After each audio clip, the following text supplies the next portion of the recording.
Welcome to Medicine Woman Tarot. This is going to be a general reading for the sign of Libra. Please take what resonates and leave what doesn't. Father God, in the name of your Son, Jesus Christ, help me to give a clear and accurate reading for the sign of Libra. If you'd like to make any donations towards my channel, you'll find the link in the description section. Just as a side note, with any donation you give, if you choose to, you could ask me a question in the comment section, and I will make a tarot video for you answering that question. I want to apologize in advance for any background noise you may hear due to the dog snoring. I scurried the pink gem for you today, and just like what Sagittarius got, you got the beautiful image of Jesus that showed up. This time he had shorter dark hair, and he had the traditional beard, and he was wearing a robe with like the toga over it.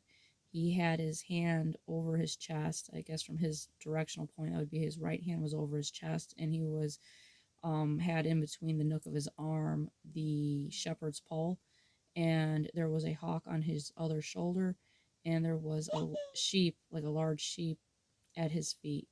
So with that showing up, he's coming as the good shepherd, and he is letting you know that he is always with you. No follower is ever left behind, and it represents, with the hawk, it represents also like insight, and that God will communicate to us, through the birds as well. So that's a beautiful message that's coming through for you. Now, the card to flip out for you today, and also as a reminder, if the video clicks off, I will make the second half. The first card to come out for you today, if it'll show up clearly for you, is the Wheel Within a Wheel, Cycles of Life. And I don't know how close or the glare will show up on the camera, but it shows like the pictures here for the cycle of life. We have the Grim Reaper here that represents death and the harvesting of souls. You have the angels of heaven above, and then here we have the baby. The baby is being born. Life is new, a new beginning. And then here we have the child. The child is very, youthful and active, and playing, and all that, running around, being a child. And then it represents adulthood, and the working, and the toil and the labor and the things of being an adult.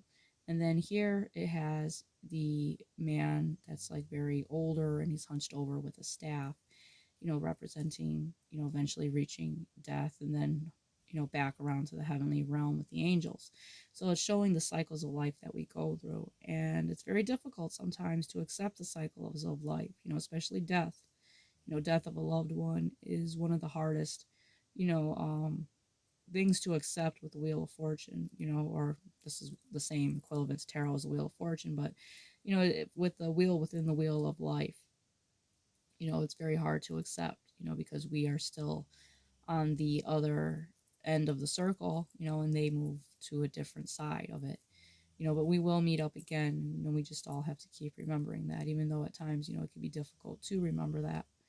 But, all in all, it's representing, the cycles of life, that we go through. And it also represents destiny and fate, things we can't change, things that were already predestined, before, God even sent us here to this earth. And that's one of the things that it's kind of hard to, understand sometimes, that things are fated and just kind of play out a certain way, even though we don't want it to go a certain way, or, whatever the case may be, certain things are just destined to happen. So the Wheel of Fortune represents cycles and continual change, interconnectedness of events, majesty, mystery, hope, and guidance, divine providence, and fate. So, like I said, things, happening within the cycle of life, because God is in control of all the cycles and all the seasons. And the next card out for you was Justice with the Ten Commandments. So I feel like you're going to be receiving some type of justice here. If there was something that has happened that was unjust within your life, you are going to be receiving divine judgment. It represents law and order, fairness and objectivity, truth and honesty, karmic consequences, moral integrity, and accountability. So whoever had done something wrong to you, they're going to have to be held accountable for it. God sees all, the cycles of life, and he also sees when people are doing wrong to us within the cycles of our life. So you're going to be getting some type of divine judgment here, for your benefit, against someone that has done some type of wrong to you. Now, the next card out for you is the Bible verse. Faith is being sure of what we hoped for and certain of what we do not see, which is meaning, we don't see heaven at the moment, but we will, and have to have faith in knowing that we will be there one day.